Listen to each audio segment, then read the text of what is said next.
en los desiertos ardientes de Israel, donde el viento silba como un lamento eterno y las montañas parecen guardar secretos olvidados, nació una historia que cambiaría para siempre el curso de un pueblo. No es el relato de un rey poderoso ni de un ejército invencible, sino la historia de un hombre solitario, marcado por el fuego de la fe y el peso de un destino que no buscó, pero al que no pudo rehusar: el profeta Elías. Dicen que su nombre significaba «Mi Dios es Yahvé», y ese nombre, sencillo pero eterno, sería la bandera que alzaría frente a reyes despiadados, ídolos falsos y multitudes extraviadas. Elías no era un hombre de palacio, ni un sabio vestido de lujos, sino un hijo del desierto, de mirada penetrante y corazón indomable. A simple vista parecía insignificante, pero dentro de él ardía un fuego capaz de rivalizar con el sol. El tiempo en que apareció no era un tiempo de paz. Israel se había apartado del camino de su Dios. Habían levantado altares a Baal, el ídolo extranjero que prometía fertilidad a cambio de sacrificios vacíos.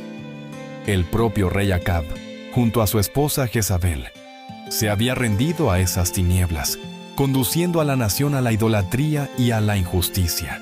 El pueblo, debilitado en su fe, ya no distinguía luz ni verdad. Sus corazones estaban cansados y divididos. Y fue en medio de esa sequía espiritual que Elías se levantó, no como un guerrero con espada, sino como un profeta con palabra de fuego. Con voz firme se presentó ante el rey y declaró algo impensable: que no caería ni lluvia ni rocío sobre la tierra hasta que él mismo, por mandato de Dios, lo anunciara. Era una sentencia de sequía, de prueba, de despertar, una batalla contra los cielos que marcaría el inicio de una de las historias más intensas jamás contadas. Aquello no era solo una advertencia, era un desafío directo a Baal, el supuesto dios de la lluvia y la fertilidad. Con esa sola palabra, Elías encendía la primera chispa de un enfrentamiento que estremecería a todo Israel. El destino estaba en marcha. Mientras la nación comenzaba a secarse bajo un sol implacable y el hambre se dibujaba en los rostros del pueblo, Elías emprendió un camino desconocido. No estaba solo. Aunque invisible, lo acompañaba la voz de aquel que le había llamado desde siempre. Una voz que lo llevaba a lugares ocultos, que lo sustentaba en medio de la sequedad y que lo preparaba para un combate en el que no habría armas de hierro, sino fuegos del cielo. Esta es la historia del hombre que desafió a reyes, que habló a los cielos y que caminó entre tormentas de duda y milagros de esperanza. Una historia donde la fe se enfrentó cara a cara con la oscuridad. Y justo aquí, en el silencio entre el hambre y la promesa, comienza la travesía de un profeta que estaba a punto de descubrir que no era él quien sostenía al mundo, sino que era el mundo entero quien pendía de las manos de Dios. Y así termina la primera página de este relato, dejando abierta la pregunta: ¿cómo puede un hombre solo enfrentarse a la sombra de un reino entero? La sentencia había sido proclamada: ningún rocío, ninguna gota de lluvia descendería sobre Israel. El cielo se cerró como un muro de bronce, y la tierra comenzó a agrietarse bajo el peso del sol. El pueblo murmuraba, los campos se secaban, y hasta los grandes ríos parecían enmudecer. Mientras tanto, el rey Acab y su reina Jezabel hervían de furia, buscando con desesperación al profeta que se había atrevido a alzar la voz contra ellos y contra su Dios. Pero Elías había desaparecido. No huyó por cobardía, sino porque el mismo Dios lo guió hacia un lugar secreto, al arroyo de Kerit, un rincón oculto entre montañas, donde el rumor del agua era casi un susurro de esperanza. Allí, en medio de un paisaje solitario, comenzó una experiencia que revelaría que la provisión divina no conoce límites. Cada mañana y cada tarde, mientras el mundo se hundía en la escasez, unos cuervos descendían del cielo llevando pan y carne en sus picos. Criaturas despreciadas por los hombres se convirtieron en mensajeras del sustento celestial. Elías bebía del arroyo, comía lo que las aves traían y aprendía la primera gran lección. Cuando todo el mundo sufre de sequía, Dios sigue siendo fuente inagotable para aquellos que en Él confían. Pero el tiempo pasaba, y como reflejo de la nación misma, el arroyo comenzó a secarse. Día a día, el agua escaseaba hasta quedar solo un hilo débil que pronto desaparecería. Era como si el Señor mismo mostrara a su profeta que aún lo esperaba un sendero mayor, un desafío más profundo. Entonces, la voz volvió a hablar. No era un eco lejano, sino un llamado claro y firme. Levántate, ve a Sarepta. Allí he ordenado a una viuda que te sustente. ¿Cómo podía ser? Una mujer viuda, en medio de una tierra extranjera, sin recursos, ¿sería capaz de darle alimento en plena sequía? Humanamente, era una locura. Pero Elías obedeció. El camino lo llevó hasta aquella ciudad debilitada por el hambre. En la entrada de la aldea, vio a la mujer recogiendo unas pocas ramas secas. Su rostro reflejaba cansancio y su mirada, resignación. Elías se acercó y le pidió un poco de agua y un trozo de pan. Ella, temblando, confesó la dura verdad. Solo le quedaba un puñado de harina y unas gotas de aceite, suficientes para preparar el último bocado para ella y su hijo antes de esperar la muerte. En ese momento, la fe del profeta debía chocar con la desesperanza de una madre. Con voz firme pero cargada de ternura, Elías le dijo: «No temas. Haz primero para mí un pequeño pan y luego para ti y tu hijo. Porque el Señor ha dicho que la harina de tu tinaja no se agotará, ni el aceite de tu vasija faltará hasta que vuelva la lluvia sobre la tierra». El silencio que siguió parecía eterno. El futuro de ambos pendía de una decisión. La viuda, con el corazón desgarrado, eligió confiar en aquella palabra. Preparó el pan y lo imposible sucedió. Día tras día, la harina nunca se agotó y el aceite nunca se terminó. En medio del hambre, la vida se abrió camino. Este milagro no era solo sustento físico, era un mensaje claro. El Dios de Israel no se limita a fronteras ni a templos. Su poder podía irrumpir incluso en tierras extranjeras, alcanzando corazones quebrantados y mostrando que la esperanza no es un recurso que se agota. Pero la historia no se detendría allí, porque en esa misma casa, donde la vida había florecido contra toda lógica, pronto se levantaría una prueba aún más dolorosa. Una sombra oscura caería sobre la familia de la viuda, poniendo a prueba no solo la fe de ella, sino el alma misma del profeta. Y así se cierra una página cargada de milagros y lecciones, mientras un desafío aún mayor se aproxima en el horizonte. Los días parecían traer alivio.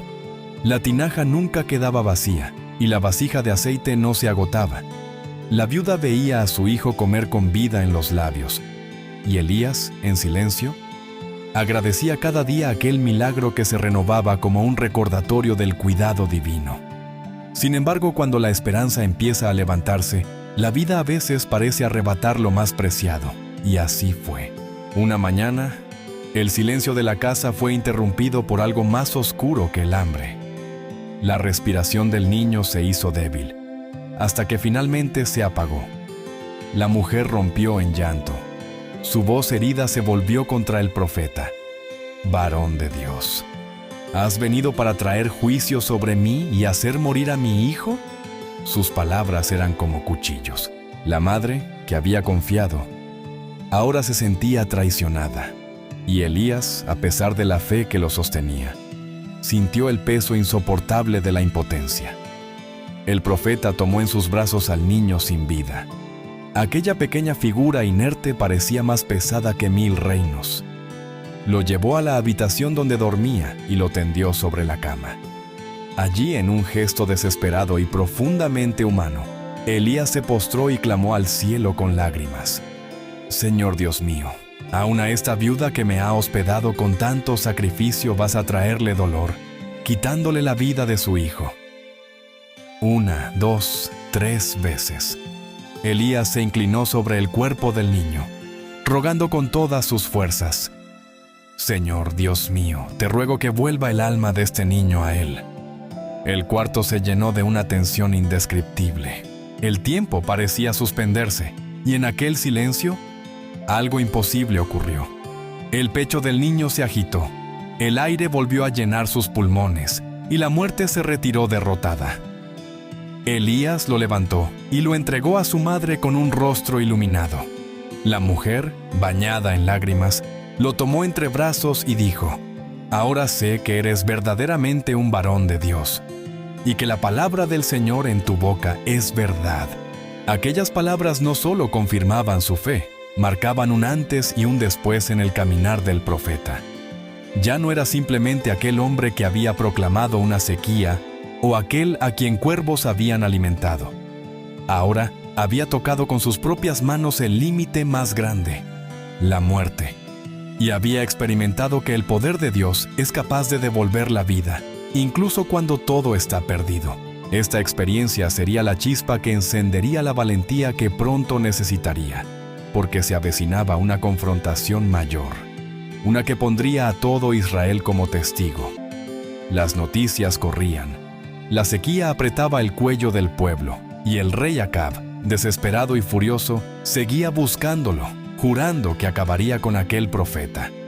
Jezabel, con sus dioses y su crueldad, alimentaba las tinieblas con sacrificios y amenazas. Pero en medio de esa oscuridad, Elías se fortalecía, sabiendo que no estaba solo. La historia que hasta ahora se había tejido en la intimidad del desierto y en la humildad de un hogar, estaba a punto de proyectarse en el escenario más grande. Frente al rey, frente al pueblo y frente a los profetas de Baal. El día de la gran confrontación se acercaba. El Monte Carmelo esperaba. Aquí termina esta página, dejando la tensión en el aire. Un profeta que ha probado el poder de la vida eterna se prepara para desafiar a una nación entera en el nombre de su Dios. El sol abrasador seguía golpeando la tierra resquebrajada. Los campos eran ya un desierto, el ganado moría, y el pueblo apenas hallaba fuerzas para alzar la vista al cielo. 3 años de sequía habían llevado a Israel a un punto de quiebre. Estaban agotados, desesperados y confundidos. Elías, fortalecido por lo que había visto en Sarepta, sabía que el momento de permanecer oculto había terminado. El tiempo de la confrontación había llegado. Antes del gran desenlace, hubo un encuentro decisivo. Elías se cruzó en el camino de Abdías, siervo fiel del rey Acab, pero temeroso de Dios. Abdías había ocultado en cuevas a 100 profetas perseguidos por Jezabel, alimentándolos en secreto y arriesgando su vida. Cuando vio a Elías frente a él, el asombro lo dejó paralizado. «¿Eres tú, mi señor Elías?», preguntó temblando. El profeta asintió con la serenidad de quien sabe que camina bajo un propósito mayor, y le dio un mensaje que aterraría a cualquiera. «Ve, dile a tu señor que Elías está aquí». El corazón de Abdías casi se rompió en aquel instante. Acab había enviado espías a naciones vecinas jurando exterminar al profeta. Presentarlo ante el rey podría significar su propia sentencia de muerte. Pero Elías, firme, lo tranquilizó. «Vive el Señor de los ejércitos, Dios de Israel, que hoy me presentaré delante de él». No era una misión suicida, era un llamado divino. La tensión alcanzó su punto más alto cuando, finalmente, Acab y Elías se encontraron cara a cara. Los ojos del rey ardían de odio y desesperación. Su voz tronó como un rugido. ¿Eres tú el que turbas a Israel? La acusación golpeaba como un juicio implacable, pero Elías no se doblegó. Su mirada penetrante devolvió la respuesta con una fuerza que desarmaba a cualquiera. «No he turbado yo a Israel, sino tú y la casa de tu padre, porque abandonaron los mandamientos del Señor y siguieron a Baal». En esas palabras había verdad, había justicia y había valentía. El rey más poderoso de la nación quedaba desenmascarado por la voz solitaria de un hombre que no temía al trono, porque reconocía un trono mucho mayor. Entonces, Elías lanzó el desafío que resonaría como un trueno en las entrañas de la historia: reunir a todo Israel en el Monte Carmelo, junto con los 450 profetas de Baal y los 400 de Acera que comían de la mesa de la reina Jezabel. Allí, frente a la multitud, se decidiría quién era el verdadero Dios. El pueblo se estremeció ante aquel reto. Acab aceptó, quizás pensando que los números jugarían a su favor. Un profeta contra cientos. Las probabilidades eran absurdas, pero Elías sabía que la contienda no se decidiría por estadísticas humanas, sino por el fuego del cielo. Mientras ascendía el monte, cada paso resonaba como un tambor de guerra invisible. Aquel lugar, que había visto generaciones de pueblos adorando a diversos dioses, estaba a punto de convertirse en el escenario de una revelación imposible de ignorar. Allí no solo se decidiría el presente del pueblo, sino su destino eterno. El aire se cargaba de expectación, los murmullos se multiplicaban y, en medio de miles de miradas expectantes, Elías sabía que la hora de la verdad había llegado. Israel no podría seguir dividido entre dos fidelidades. La diferencia entre la oscuridad y la luz estaba a punto de ser encendida frente a todos, en una llama que marcaría para siempre la memoria de la humanidad. Así cierra esta página, mientras los pasos del profeta avanzan hacia la cima del Carmelo, donde la historia aguarda con la respiración contenida, el choque más grande entre la mentira y la verdad. El monte Carmelo se convirtió en un escenario imponente. Miles de ojos observaban mientras los profetas de Baal, vestidos con sus túnicas rituales, se organizaban para el desafío. El pueblo, dividido en su corazón, esperaba ver quién respondería. Si el dios extranjero al que habían seguido durante años, o el dios de sus padres, olvidado y relegado al silencio. En medio de todos ellos, Elías se alzó solo, con una calma que parecía imposible. Con voz firme que resonó por todo el monte, habló al pueblo. ¿Hasta cuándo claudicaréis entre dos pensamientos? Si Yahvé es Dios, seguidle, y si lo es Baal, id en pos de él. Pero las multitudes enmudecieron, incapaces de responder. Era el reflejo de su confusión. No podían negar su tradición, pero tampoco se atrevían a soltar lo falso que los arrastraba. Elías propuso entonces la prueba que decidiría el destino de la nación. 2 altares, 2 sacrificios, pero sin fuego humano. El verdadero Dios respondería desde lo alto, encendiendo el holocausto con su fuego. El pueblo aceptó la propuesta y las miradas se clavaron primero en los profetas de Baal. Ellos fueron los primeros en levantar su altar. Escogieron un toro, lo cortaron y lo pusieron sobre la leña. Desde la mañana comenzaron a invocar con gritos y cánticos. «¡Baal, respóndenos!». Sus voces se alzaban. Sus danzas se volvían frenéticas. Retumbaban tambores y resonaban cánticos huecos, mientras las horas se deshacían en el aire ardiente. Pero el cielo permanecía cerrado. No hubo voz, no hubo fuego. Al mediodía, Elías, con una ironía aguda como filo de espada, se burló de ellos. «Clamad en voz alta, porque Dios es. Quizá esté meditando, o tendrá algún trabajo, o va de camino, tal vez duerme, y hay que despertarle». Su sarcasmo desató aún más el frenesí. Los profetas gritaron más fuerte y comenzaron a herirse con cuchillos y lanzas, hasta que la sangre corrió por sus cuerpos. Sus danzas se tornaron desesperación, y su clamor, un eco vacío. Al caer la tarde, todo quedó en un silencio sepulcral. Baal no había respondido. Entonces, Elías se adelantó. Sus pasos iban cargados de una autoridad que no nacía de su fuerza personal, sino de la certeza de que hablaba en nombre del Dios viviente. Tomó 12 piedras, una por cada tribu de Israel, recordando en silencio los orígenes de su pueblo y la promesa que los unía. Con ellas levantó un altar al Señor. Colocó la leña, dispuso el sacrificio y, para asombro de todos, ordenó algo insólito: que llenaran 4 cántaros de agua y la derramaran sobre el holocausto. Lo repitió 3 veces hasta que el agua corría abundantemente y llenaba una zanja alrededor del altar. El pueblo murmuraba: ¿cómo prendería fuego un sacrificio empapado? Pero ese era el punto, que nadie pudiera dudar de lo que estaba a punto de ocurrir. En ese silencio expectante, Elías levantó sus ojos y oró con voz clara: Señor Dios de Abraham, de Isaac y de Israel, que se sepa hoy que tú eres Dios en Israel, y que yo soy tu siervo, y que por mandato tuyo he hecho todas estas cosas. Respóndeme, Señor, respóndeme, para que este pueblo conozca que tú, Señor, eres Dios, y que vuelves a ti el corazón de ellos. Una tensión invisible recorrió el monte, como si el universo mismo aguardara.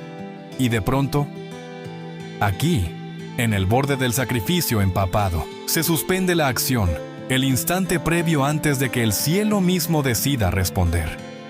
El silencio en el monte Carmelo era absoluto. Ni un murmullo, ni un suspiro, ni el aleteo de un ave se atrevía a romper el instante. Todos los ojos estaban fijos en el profeta y en aquel altar empapado, ridículamente imposible de arder. Fue en ese segundo suspendido entre la duda y la fe, cuando ocurrió lo inaudito. Un rugido sordo descendió del cielo, y un fuego abrasador cayó como un relámpago. Pero no era un fuego natural, no era luz de tormenta, era llama pura, una presencia ardiente que envolvió todo el altar. El fuego devoró la leña empapada como si fuera paja seca. Consumió la ofrenda hasta no dejar rastro, y hasta las piedras mismas del altar quedaron calcinadas. El agua de la zanja, que segundos antes desbordaba como un río imposible de apagar, se evaporó de golpe, dejando a todos absortos ante un espectáculo que ningún ojo humano podría olvidar jamás. Era como si el cielo hubiera respirado sobre la tierra, dejando atrás solo cenizas y una certeza irrefutable. El pueblo, que había guardado silencio por horas, no pudo resistirlo más. Como un solo cuerpo, miles cayeron rostro en tierra, y sus voces estallaron en un clamor que resonó como un trueno humano. El Señor es Dios, el Señor es Dios. Las lágrimas corrían, los corazones se quebraban, y la idolatría que había secado a la nación se desplomaba allí mismo, frente al fuego que no dejaba lugar a dudas. Elías, con el rostro encendido por aquella gloria, se volvió entonces al pueblo con la firmeza que lo caracterizaba. Dio una orden decisiva: tomar a los profetas de Baal, aquellos que habían engañado y extraviado a la nación. El juicio cayó sobre ellos aquel mismo día en el torrente de Cisón, donde sus clamores desesperados se apagaron para siempre. El Carmelo se convirtió en el gran testimonio de que un solo hombre, respaldado por la verdad eterna, puede estremecer los cimientos de un reino entero. Pero la misión aún no había terminado. La sequía, aquella maldición que había golpeado la tierra durante años, todavía persistía. Israel había visto el fuego, había proclamado el nombre del Señor, pero la prueba no estaría completa hasta que la bendición regresara desde el cielo. Fue entonces cuando Elías subió a la cima del monte, acompañado solo por su siervo, y se postró rostro en tierra. La multitud, aún en shock, observaba de lejos mientras el profeta clamaba en silencio, buscando no ya fuego, sino agua, no juicio, sino misericordia. Una batalla invisible comenzó a librarse, no contra los profetas falsos, sino contra la duda, la incredulidad y el silencio persistente de los cielos. Una y otra vez, Elías enviaba a su siervo a mirar hacia el horizonte del mar, y una y otra vez regresaba con la misma respuesta: no hay nada. 7 veces repitió el ciclo, y en cada una, la fe del profeta se aferraba más fuerte a la promesa divina. Hasta que al fin, en la 7ª ocasión, el siervo regresó agitado y dijo: «He aquí una nube pequeña, como la palma de la mano de un hombre, que sube del mar». Esa pequeña nube era la semilla de la misericordia, el presagio de que la sequía estaba a punto de romperse. Los cielos que por años habían guardado silencio, comenzaron a oscurecerse con nubes densas. El viento sopló con furia, y grandes gotas comenzaron a estremecer la tierra reseca. La lluvia finalmente había regresado, no como un hecho natural, sino como un pacto renovado entre Dios y su pueblo. Y mientras la tormenta barría todo a su paso, Elías, con la fuerza de un hombre sostenido por lo eterno, se ciñó sus ropas y corrió delante del carro del rey Acab hacia Jezreel, como si el espíritu mismo lo llevara en alas invisibles. No corría por vanagloria. Corría como heraldo de un Dios que acababa de demostrar que ningún trono, ningún ídolo y ningún rey puede silenciar la verdad del cielo. Así concluye esta página en la cima del Carmelo, donde fuego y lluvia escribieron con llamas y agua la victoria de la fe sobre la idolatría, abriendo la puerta a un destino aún más desafiante para el profeta de Dios. El triunfo en el Carmelo había sido absoluto. Fuego y lluvia habían sellado la victoria del Dios verdadero sobre los ídolos. El pueblo había caído de rodillas, la tierra había bebido el agua largamente esperada, y Elías había corrido como un heraldo imparable delante del rey. Parecía el clímax de un destino glorioso, el punto máximo de la fe. Pero a menudo, tras las cimas más radiantes, acechan los valles más oscuros. La noticia de lo ocurrido llegó a Jezabel como un golpe mortal. Enterarse de que sus cientos de profetas habían sido derrotados y ejecutados bajo la orden de Elías, encendió una furia indescriptible. Con el veneno de su odio, envió un mensaje directo al profeta. Así me hagan los dioses, y aún me añadan, si mañana a estas horas yo no he puesto tu vida como la de uno de ellos. Era una amenaza fría, sellada con muerte, y lo que nadie hubiera esperado ocurrió. Elías, el mismo que había plantado cara a un rey y a una nación entera, sintió cómo el miedo lo atravesaba. El profeta de fuego, que había visto caer del cielo relámpagos divinos y descender torrentes de lluvia, se quebró ante las palabras de una mujer. De pronto, todo aquel valor parecía desvanecerse en el aire. La amenaza resonaba en su mente una y otra vez, hasta que algo dentro de él se desplomó. Elías huyó. Corrió lejos, atravesando desiertos, dejando atrás la tierra que acababa de conquistar para Dios. Se internó en la soledad, agotado, con el alma desgarrada por emociones que ni él mismo comprendía. El hombre de fuego ahora era un peregrino de sombra. La victoria parecía un recuerdo distante. En su interior reinaba un eco de cansancio y desesperación. Finalmente, bajo la sombra de un enebro, se derrumbó. No pidió fuerzas, no pidió ayuda, solo clamó con la voz apagada de quien se siente vencido. Basta ya, Señor, quítame la vida porque no soy mejor que mis padres. Sus palabras fueron un susurro roto. Por primera vez en toda la historia, el profeta no pedía milagros, ni juicio, ni fuego. Pedía el descanso final. Elías se durmió bajo aquel arbusto, esperando que la noche pusiera fin a su carga. Pero en ese silencio de muerte, lo inesperado ocurrió. Un ángel del Señor lo tocó suavemente y le dijo, «Levántate y come». Frente a él había una torta cocida y un cántaro de agua. Elías comió, bebió y volvió a caer dormido. Pero por segunda vez, el ángel regresó, insistiendo, «Levántate y come, porque largo camino te resta». No eran palabras de juicio, sino de ternura. No era reproche, sino sustento. Dios no lo abandonaba en su debilidad, sino que lo sostenía con alimento celestial, recordándole que su viaje aún no había terminado. Con esa fuerza nueva, Elías se levantó y caminó 40 días y 40 noches, hasta llegar al monte de Dios, el Horeb, donde siglos antes, Moisés había escuchado la voz entre relámpagos y truenos. Allí lo aguardaba una revelación distinta, no con el estruendo del Carmelo, sino con el susurro más profundo que un hombre puede escuchar. Así cierra esta página, con Elías en camino a Horeb, llevando consigo no solo el cansancio de un profeta vencido, sino también la promesa de que la respuesta de Dios estaba muy cerca. Una respuesta que no vendría con fuego esta vez, sino con algo aún más delicado y transformador. Elías llegó al monte Horeb, exhausto. Sus pasos eran pesados, su mirada apagada. Allí se refugió en una cueva, un lugar de sombra y silencio que parecía reflejar el estado de su alma.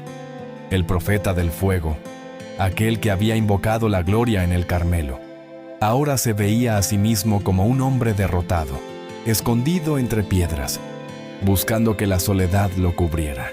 Y allí, en aquella oscuridad, la voz de Dios se le reveló con una pregunta que penetró como un rayo en su espíritu. ¿Qué haces aquí, Elías? Entonces, el profeta abrió su corazón. Con un lamento profundo confesó: He sentido un ardiente celo por ti, Señor, porque los hijos de Israel han dejado tu pacto, han derribado tus altares y han matado a espada a tus profetas, y solo yo he quedado, y me buscan para quitarme la vida. Era el grito de un hombre convencido de estar solo, de cargar un peso demasiado grande, llevando sobre sus hombros la fe de una nación entera. Elías fue entonces invitado por la voz a salir de la cueva y colocarse sobre el monte, delante del Señor. Allí se desató un espectáculo grandioso. Primero vino un viento tan fuerte que desgarraba las rocas.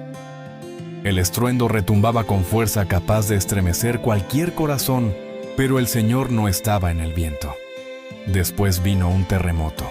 La tierra se sacudía bajo sus pies, como un eco de los juicios que tantas veces había proclamado. Pero el Señor no estaba en el terremoto.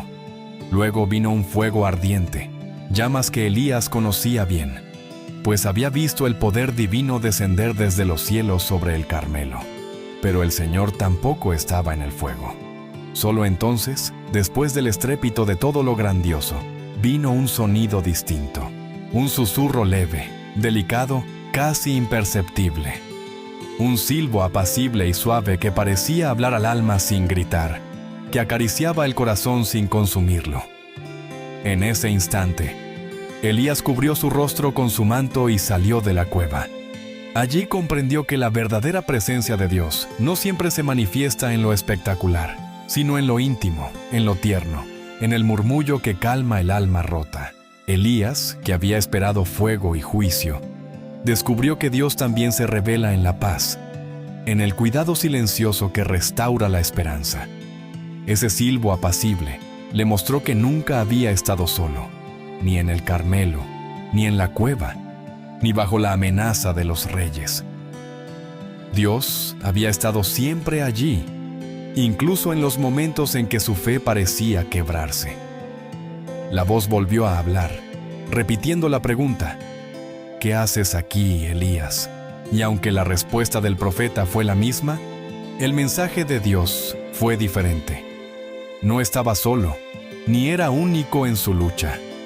Aún quedaban 7,000 en Israel que no habían doblado sus rodillas ante Baal, fieles, silenciosos que, como el silbo apacible, sostenían en lo oculto la llama de la verdadera fe.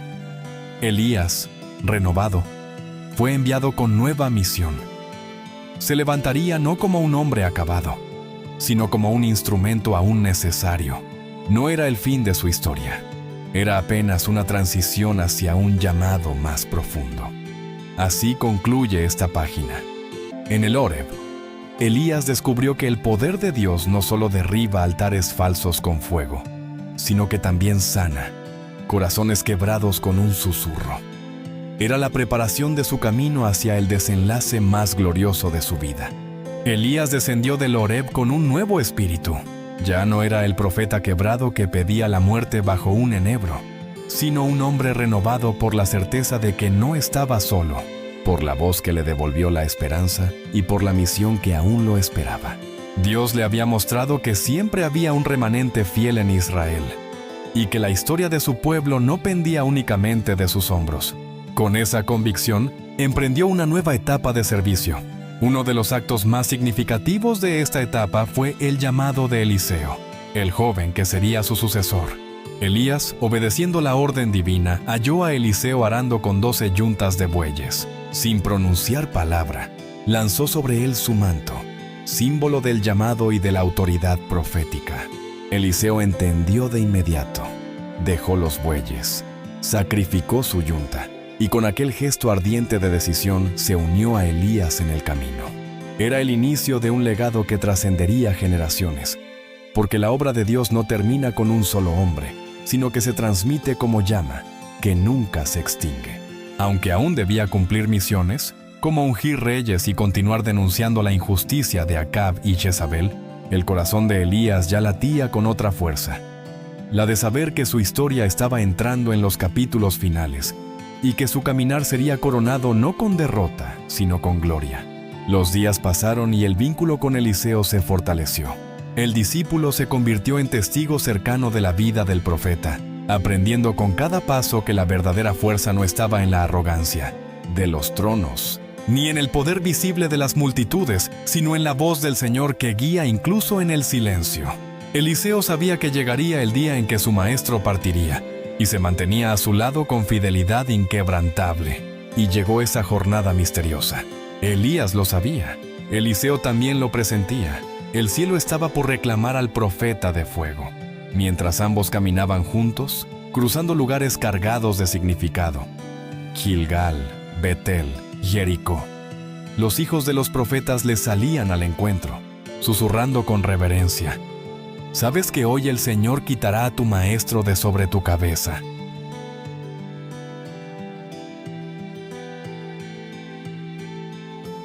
Eliseo lo sabía, pero su respuesta era firme: «Sí, lo sé. Callad». Era una despedida viva, un recorrido en el que cada paso era la preparación para un adiós que no conocería tumba ni sepulcro. Finalmente, llegaron al río Jordán. Elías, como en los días de Moisés y Josué, tomó su manto, lo dobló y golpeó las aguas. El río se partió en dos, y ambos cruzaron en seco al otro lado. Una y otra vez, el profeta demostraba que el Dios que abre caminos sigue siendo el mismo a lo largo de la historia. Ya en aquel lugar, bajo un cielo expectante, Elías le preguntó a Eliseo: «Pide lo que quieras que haga por ti antes que sea quitado de ti». El joven, con la osadía de un corazón decidido, pidió lo más grande: «Te ruego que una doble porción de tu espíritu sea sobre mí». Elías, con dulzura solemne, respondió: «Cosa difícil has pedido, pero si me ves cuando sea quitado de ti, te será concedido». El aire se impregnó de misticismo. Ambos seguían caminando y hablando, hasta que algo imposible ocurrió.